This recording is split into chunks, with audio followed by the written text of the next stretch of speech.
Welcome everybody to the Exploitation Hour, where we're going to be watching some exploitation movies.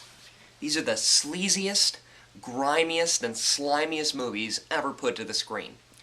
Don't worry, I'm going to be watching them with you, so you don't get too scared or bored and end up closing the tab and watching a porno halfway through. There'll be plenty of time to watch porn later, trust me. But I just got done reading some Grimm's fairy tales. Particularly Hansel and Gretel, because tonight's movie happens to be about a witch. This isn't your happy-go-lucky, chipper Sabrina the Teenage Witch, and it's not an angsty, whiny witch from The Craft. No, sir, this is a genuine, baby-eating, German witch from Texas who's naked.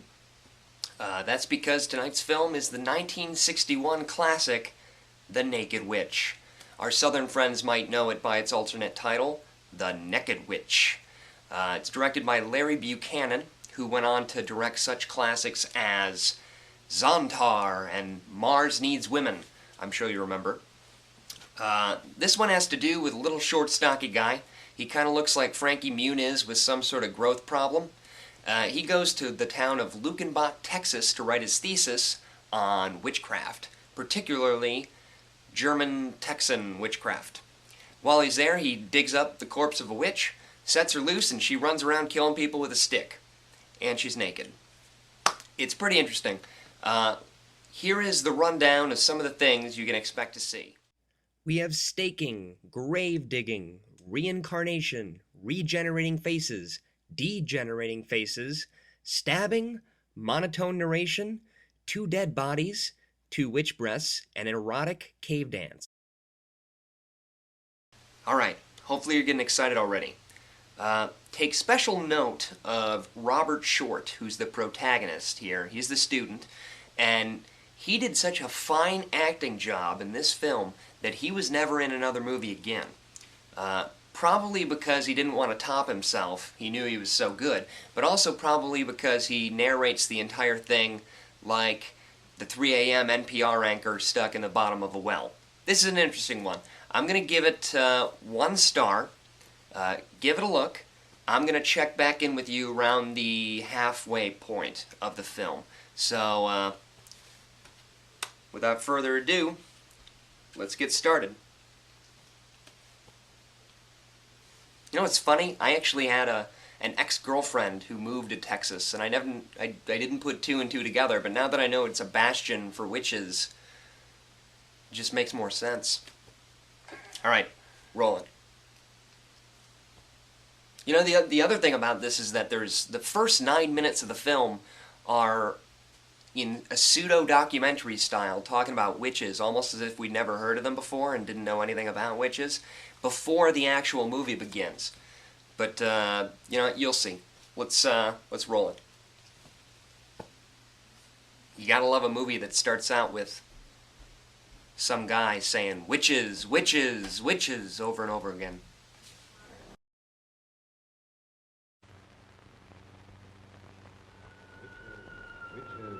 Witches, witches, witches, witches!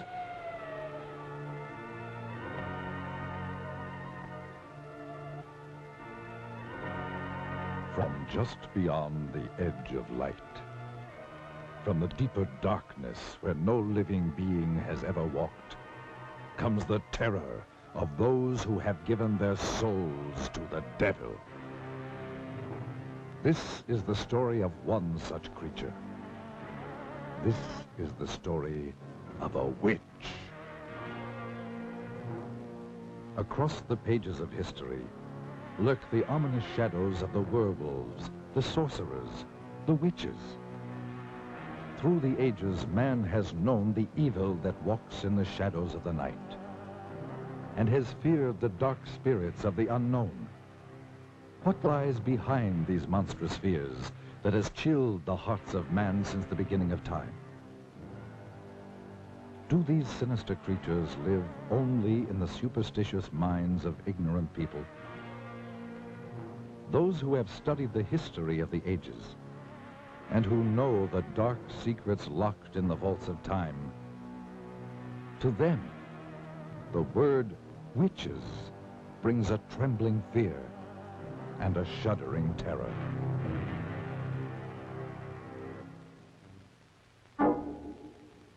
Great minds have sought to explain these things, and in the great museums of the world hang the work of the master artists of another age, giving mute testimony to the horrors of sorcery and witchcraft as they saw it in their day. To tell you this hideous tale, and to better help you understand these murderous creatures, let's go back 500 years, for that will bring us back to the time known as the Dark Ages, when the witches held much of Europe in their black grip of fear. And let us study some of the paintings by the great master artists who lived in the age of witchcraft. And through their eyes and the genius of their art, let us try to understand these strange creatures and the evil forces behind them. In the old books, we read that a witch is one who has given his soul to the devil. To do this, they must renounce God and all other things that are decent and good. It is said that they make a pact with Satan written in their own blood. In return for this evil deed, the devil gave them supernatural powers of magic and evil. They could make their bodies disappear or change into any kind of beast or animal at will. They were given the power to cast their ominous shadows across the lives of others. They could cast evil spells upon their victims, causing them to go blind or lose the use of their limbs, or even lose their minds. They could turn their victims' lives into nightmares of hell. For the devil is their master, and they must go forth upon the earth serving only the powers of evil. The witches would meet in the night at a prearranged rendezvous, usually in old secret dungeons or in the black depth of a forest. These meetings were called Sabbats and were always held during the night, for the devil's greatest power was believed to be from sundown to cockcrow. And many of the finest paintings by the great artists of that period tell the story more eloquently than words of the strange and evil things that took place at the Sabbat.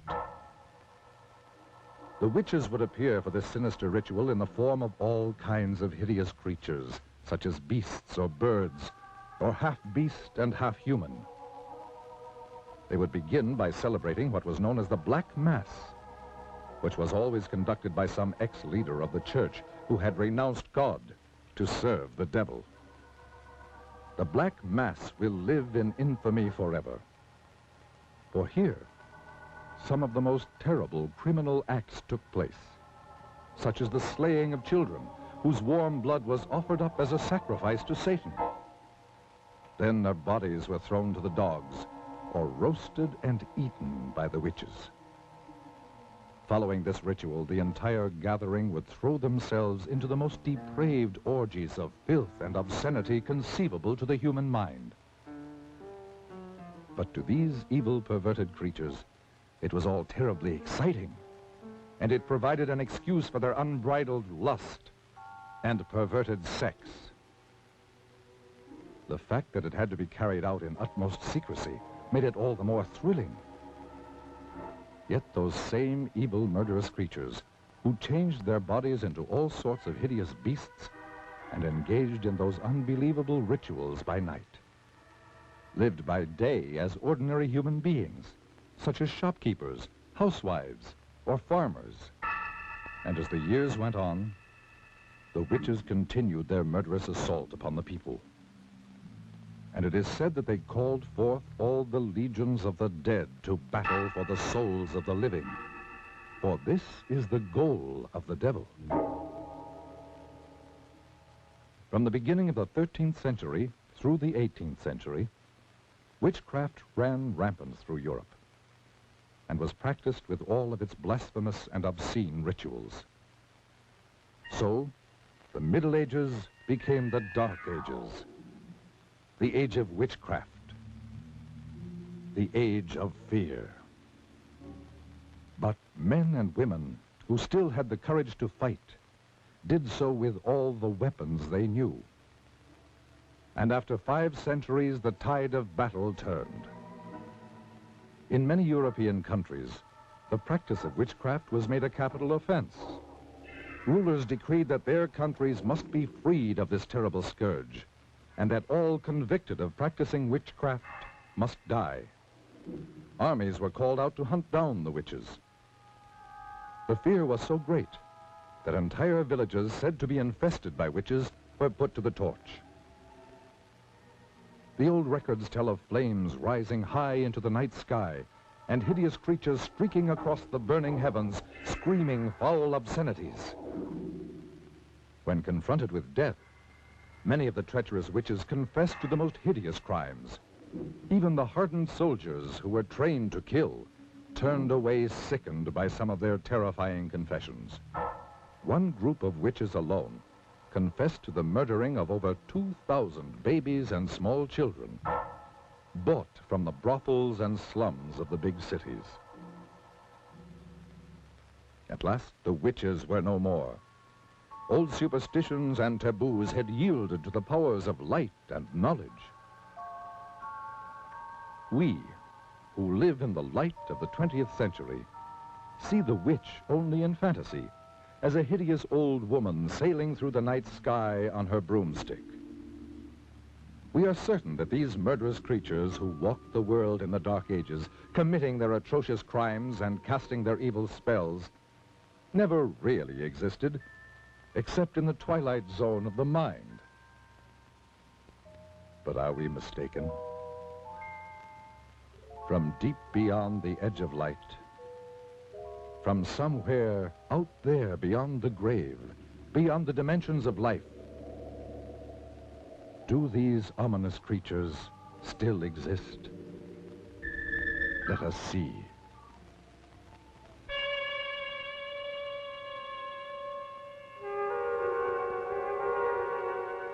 This is the very witching time of night, when churchyards yawn and hell itself gives up contagion to this world.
If I could have known of the strange and haunting experience that was waiting for me, I never would have driven any further into the hill country of central Texas.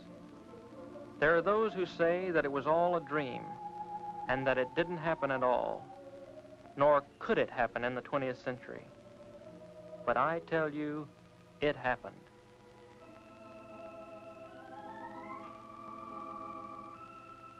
Perhaps you will be able to believe it if I tell you about where it happened and the people who lived there.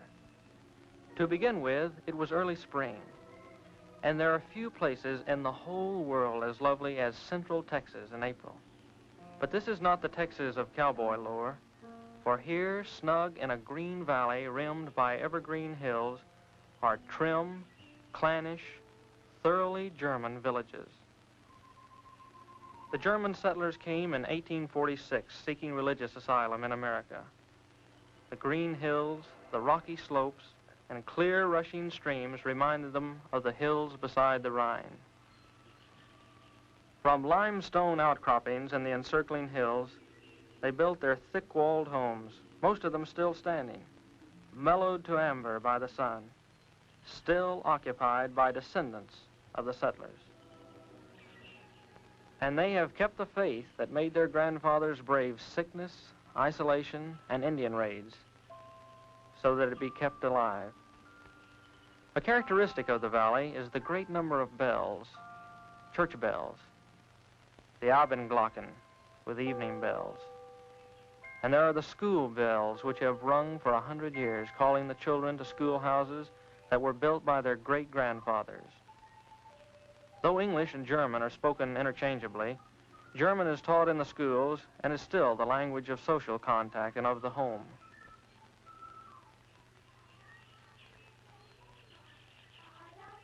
And they sing in German.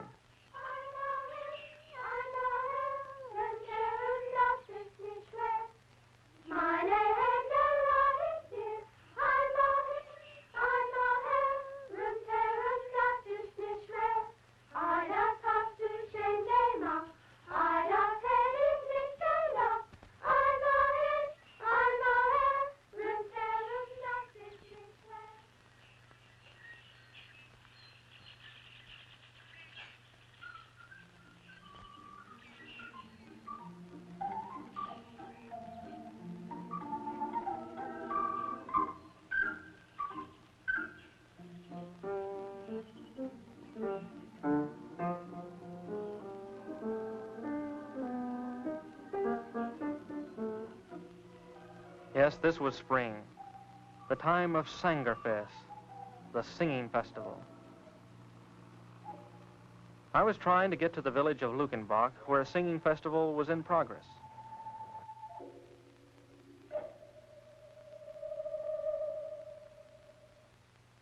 You can joke all you want to about how far a sports car can go on a gallon of gas, but when they're out, they'll sit there like any other car.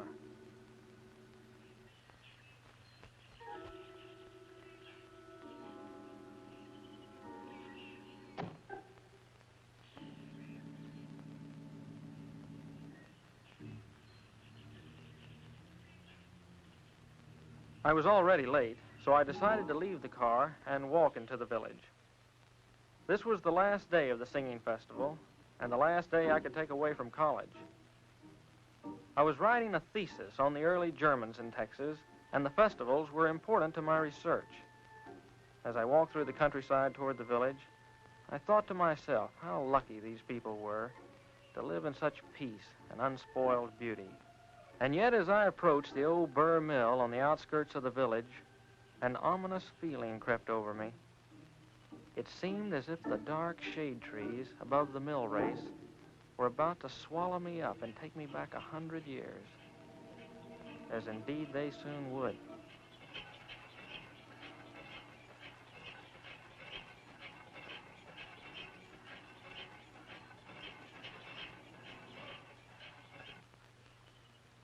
Hello there. Wie geht's? I'm looking for a place to stay for the night. I wonder if you could help me. Schönig sehen, mein Bruder Hans. Good beer, wiener schnitzel. Sounds good enough for me. Kirska. Her name was Kirska. It was a pity that such a lovely creature would be the one to tell me that I was too late for the festival. She was dressed in a costume of the old country and had taken some village children to the festival. She said that her grandfather would be glad to have me at the inn.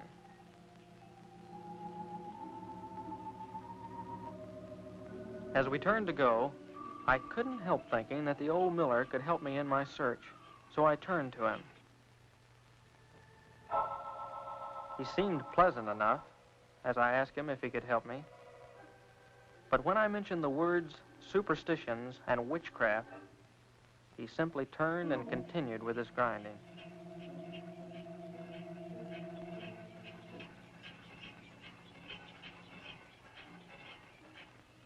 I dismissed the old miller from my mind as overly sensitive, and we started walking through the village toward the inn. I tried to ask Kirska questions about the village, but she was interested in what she called the outside. What it was like at college, what kind of clothes were being worn by girls her age. Suddenly I realized that I was out of place in this village, with its century-old homes and clean-swept walks.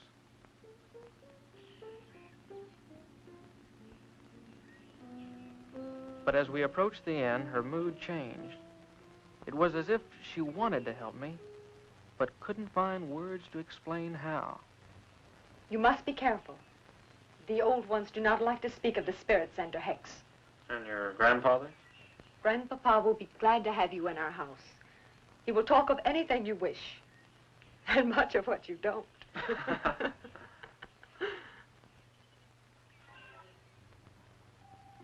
That evening, after a good German dinner by the fire, Hans Schunig, the innkeeper, puffed on his pipe and tried to find words to answer my questions. Ja, mein Bruder, de Miller. The villagers, they are afraid to talk of those days when the spirits were about our valley, especially the Lukenbach witch. The Lukenbach witch? I think I talk too much. Surely after all these years it would be nothing if you told me. I will help you when I can, but we must not talk of the witch. But I promise you, I'm not going to say anything to anyone. I'm just interested Good in not. I had just about given up hope of any help from anybody. Come in.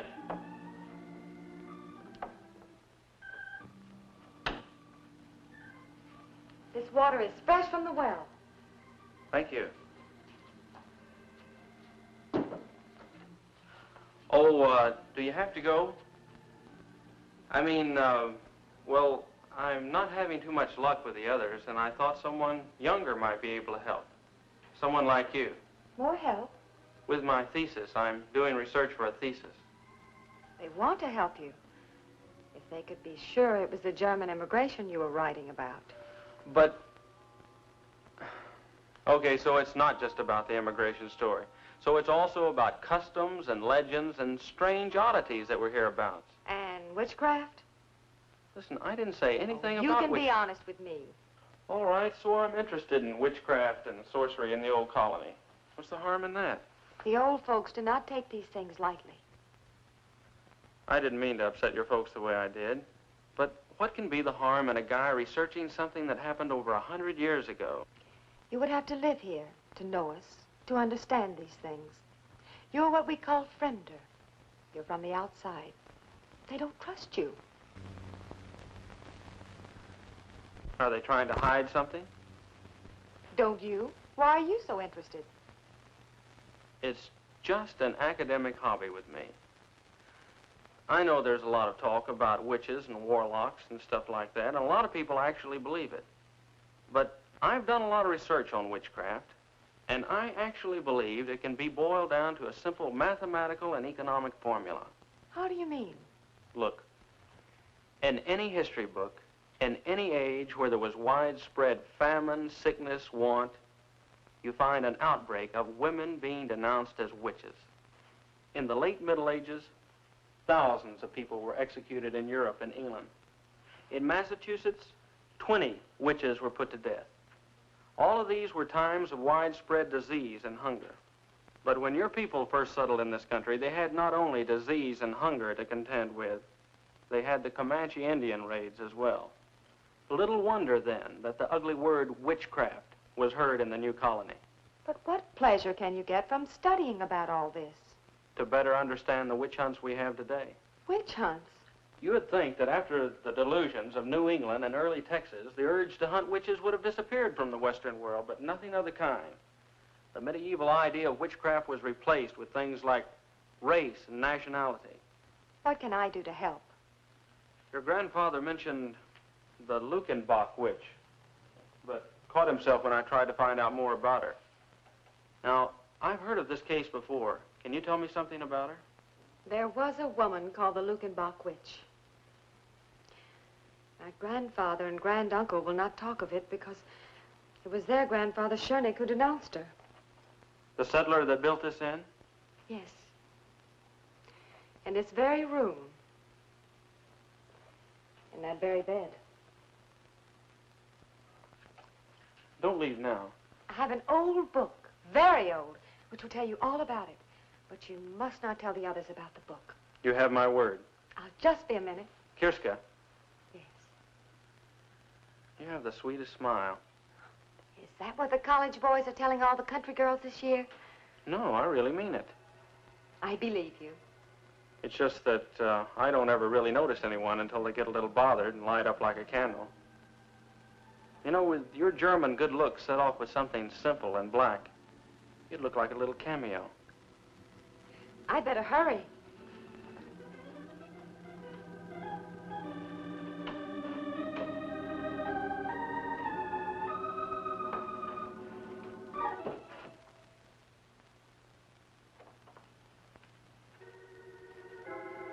As I finished my packing, I actually felt that my luck was changing for the better.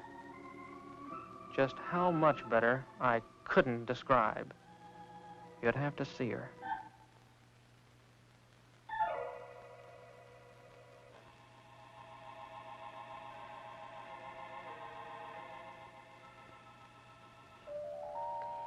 You said something simple and black. I did? Oh, yeah, I did. Shouldn't you close the door? Yes, of course.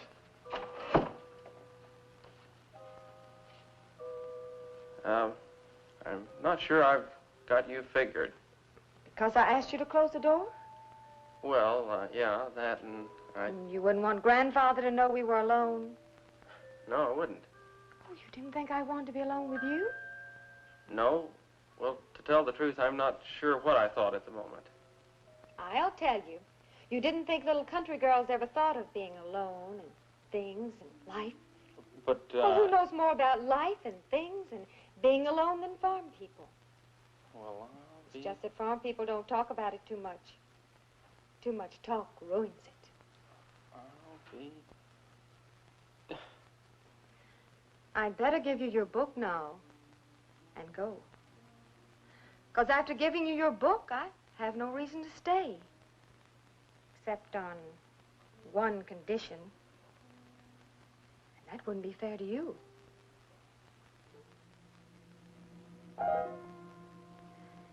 Good night, Fremder.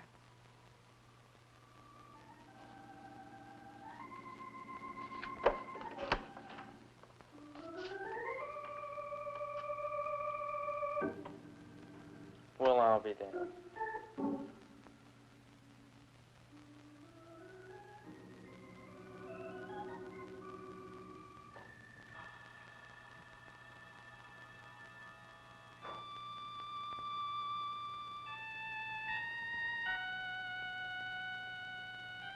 The early Germans in Texas. To understand and properly know how witchcraft and suspicion raised its ugly head in the early colony, remember that in the first year of the settlement, typhoid, sleeping sickness, and other bitter hardships were climaxed by an epidemic that took the lives of 200 of the 600 settlers. The villagers looked for someone on whom to blame the troubles. What better subject than the widow who walked by moonlight? The widow who was too aloof to speak to the women of the village. The widow who caused the whispers about a clandestine affair with the innkeeper Scheunig. The widow witch, they called her. Witch? It must be remembered that this was a time when a man of power could conveniently denounce as a witch any woman discovered with him in his bed. Such a man was Otto Scheunig. Yeah.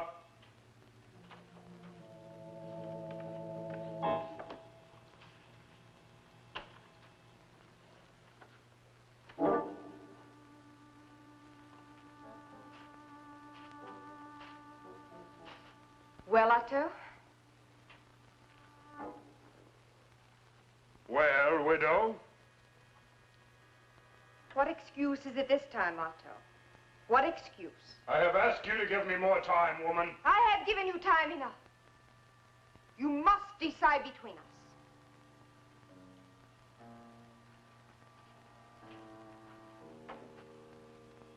I cannot break charity with my woman while she is infirm. The villagers are talking. I hear their mouthing when I pass their doors. What are they saying, widow? They're saying that I have taken the bed of an invalid wife. They're blaming me for their miseries. For curdling of milk and the spoiling of butter. They say it is the curse of the widow witch. My washerwoman tells me that on Sunday last, the preacher read from the Old Testament. Thou shalt not suffer a witch to live. You must take me away from all this. I cannot break charity with my woman while she is infirmed. You have broken charity with me? What am I? A chattel to be used when convenient? To function where your wife cannot? To lie with, but not to marry? Quiet, woman. Keep your tongue. I'll not be silent. For I fear this talk of witches was born with you. Is it you who have woven this web of spectral evidence about me? Is it you who have called me a witch? Oh, your face belies you, Otto. Would you have me burned?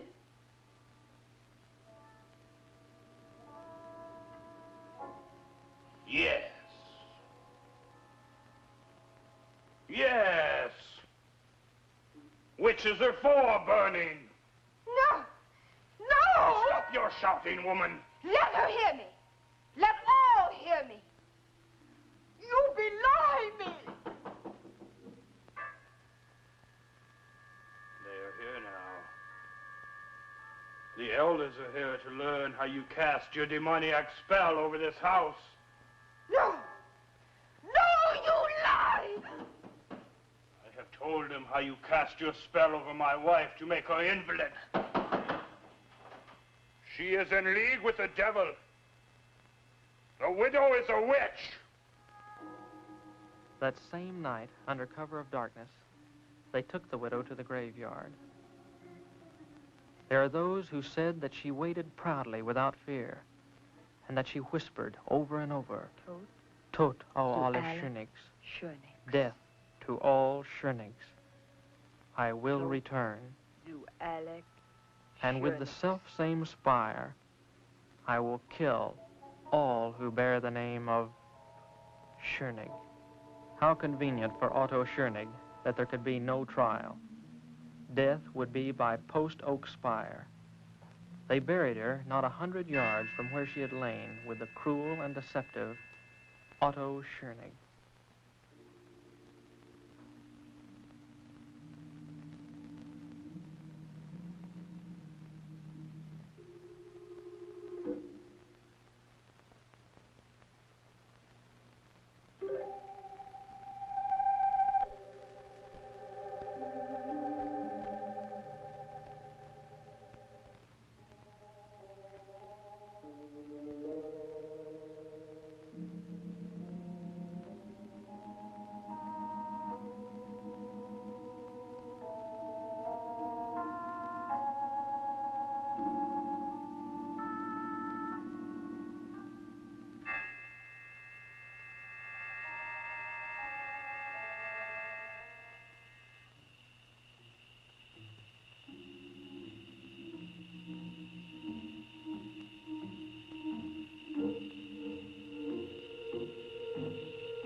There it was, the mummified face of the widow, with eye sockets staring. And among the crumbling bones, the stake, now petrified stone. What a prize. If I could but take the stake, and the temptation was too much.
Alright, good stuff, huh?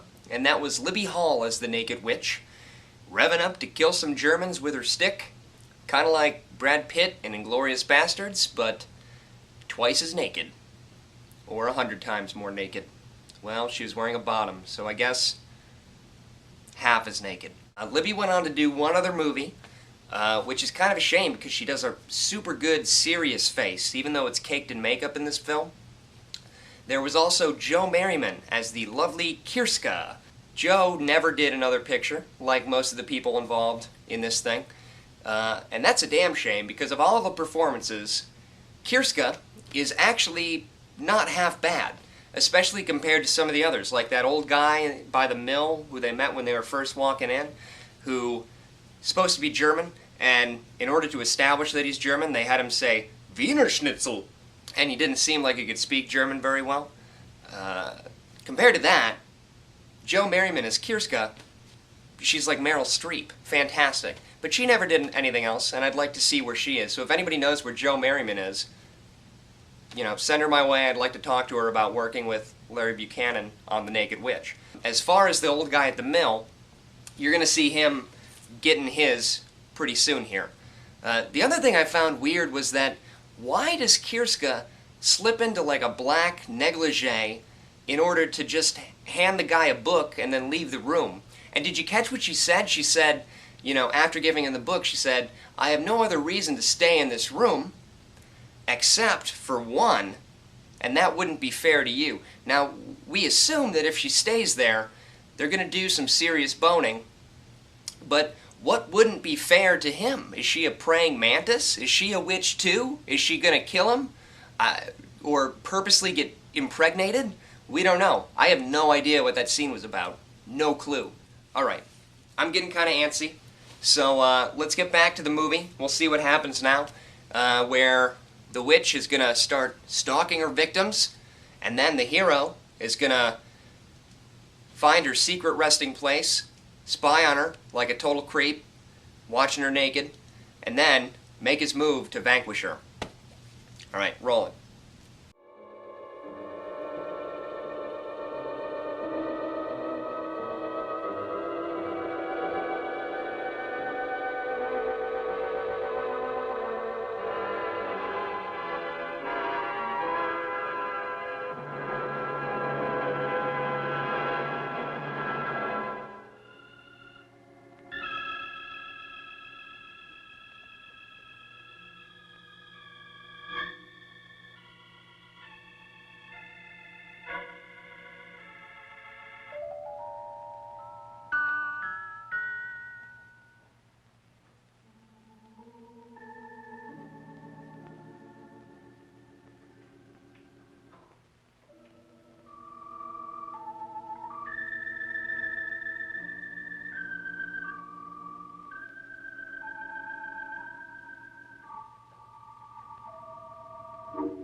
And one by water.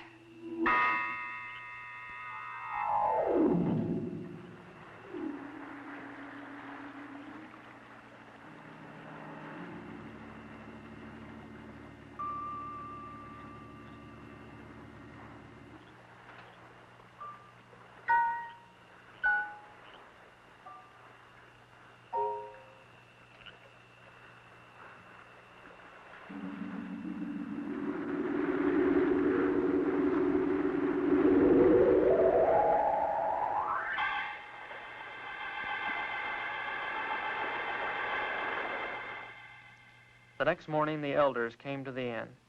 They had fished the body of the miller out of the blood-soaked mill pond. There was no question of what had happened, for they had also discovered the empty grave of the witch. I tried to speak up, but words wouldn't form in my mouth. This was all a dream, I wanted to tell them. This thing didn't happen.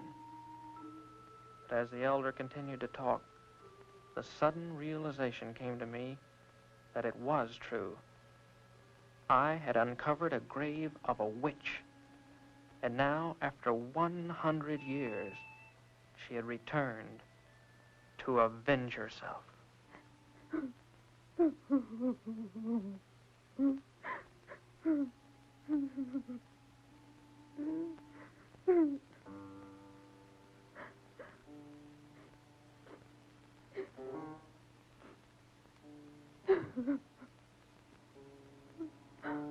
The elder warned that no one should leave or enter the village until the witch be found and return to her grave. Surely the witch would not stop at one death. Where would she strike next? The only two villagers with the name of Schoenig were the innkeeper Hans and Kirska. As the moon rose, we did all we could do, bolt the shutters and wait.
And won by fire.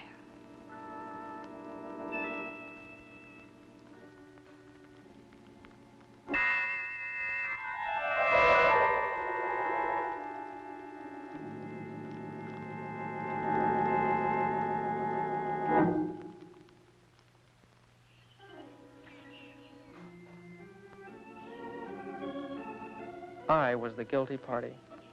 Just as surely as if I had held the stake, I had killed them. I could no longer contain my guilt. And yet, some kind of power kept me from speaking up. It was as if I was hexed by the witch herself. I made up my mind to find the witch and stop the killing. The librarian must have wondered at my strange questions. Under the guise of research, I asked her if there was some place people could hide in the hills by day, maybe some place where they went to during the Indian raids. Yes, she could help me. There were some caves downstream from the mill. I had my information.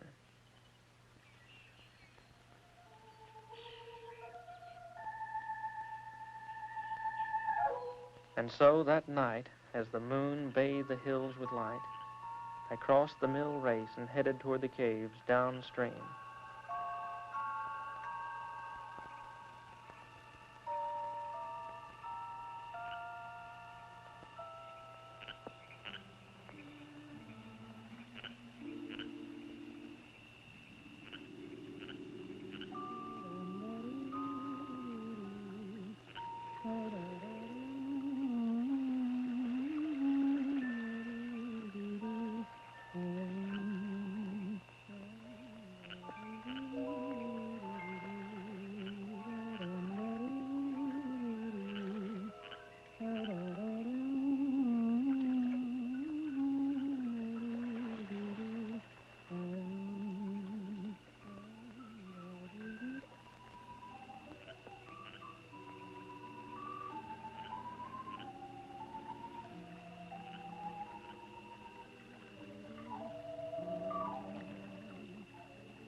As I watched, fascinated by this beautiful creature, I couldn't believe that here was a vengeful witch who had murdered two and was sworn to kill a third.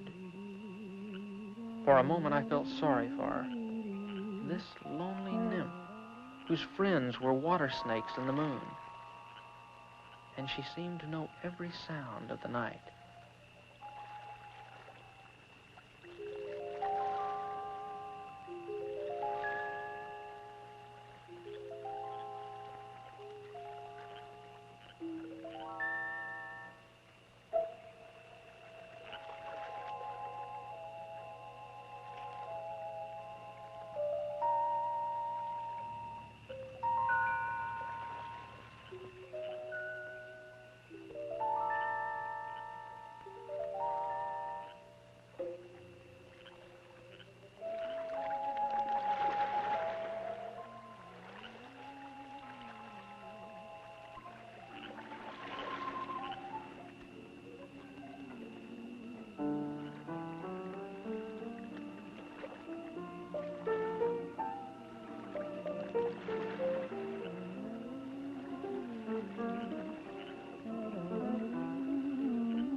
As her eyes met mine, all thoughts of capture or punishment of the witch drained from my mind. I was helpless. Her power and beauty engulfed me, and I found myself completely obeying her will. I followed quietly as she picked up the gown she had torn from Kirska's back.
one by water,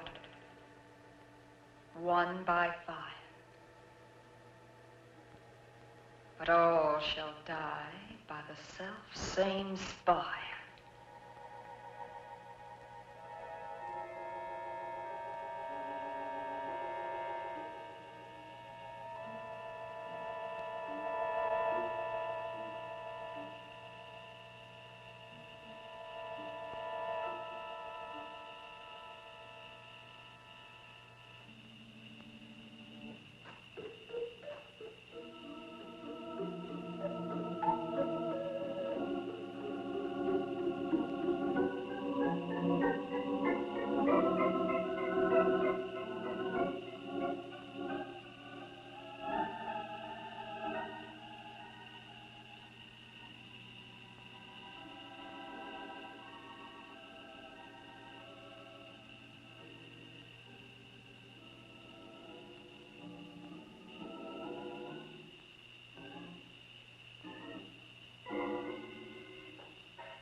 Later, in the cold gray light, I spread the dirt over the widow.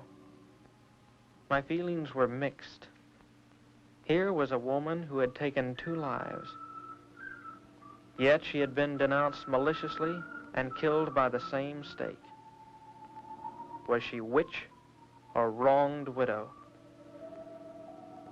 It is not for me to say. I am only glad that her tempest is over and she has returned to her 100-year sleep.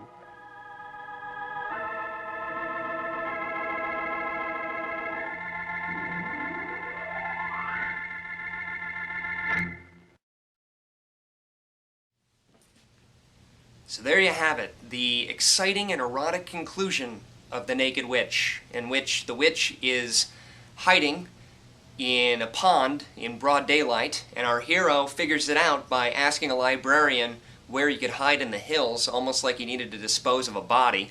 And he goes there and he sees her, and he watches her for 5 minutes swimming around naked like a man, and then he's getting ready to attack her, but she sees it coming and she seduces him with her witch eyes and her witch breasts, and then they swim through like 700 swamps until they get to a cove where she does another 5-minute sort of erotic dance before they bone and he falls asleep. And, you know, normally afterwards I would like to get up, walk around a little bit, maybe take a shower, especially because in his situation he was covered in presumably sex and juices and pond scum, but that's alright. He goes to sleep, the witch makes her move for Kirska and lures Kirska out of the house where she walks like a zombie over to an open grave, and the witch is there, and instead of just killing her, the witch is really thematic about it and she's kind of stringing her along. And then the student shows up to save the day by taking the stick away from the witch, and then the witch is stabbed through the back even though the stick wasn't facing her in that direction, and then her face shrivels back up into a rotten peach. And how about the special effects on that facial degeneration? Money well spent on that plastic Walmart Halloween mask. Larry Buchanan spent a total of $8,000 to shoot this film, and it made $80,000. I don't know how it made that much money, but it did. While the movie was finishing up, I was reading this other witch book, A History of Witchcraft, just kind of leafing through, and according to the author of this book, witches really aren't mean. They're not out to stab people or eat babies or do any of the stuff they talked about in this movie. But, you know what? Nobody wants to see a nice witch in a movie. Nobody wants to see a movie about a witch potting plants and talking to the sun and stuff like that. No, we want to see them tearing limbs off of people and riding around on broomsticks and churning cauldrons, eating babies, and then have their faces degenerate into a rotten peach with holes cut into it. And that's why we like The Naked Witch. It's got all that stuff, except for most of the witch stuff I just described. But the fact that she's naked levels it out, I think, and it works out pretty well. Hope you enjoyed it. Next time, I don't know what we're going to watch, but it'll probably be better, but maybe not. You never really know. Until then, stay tuned, stay scared, and take it easy.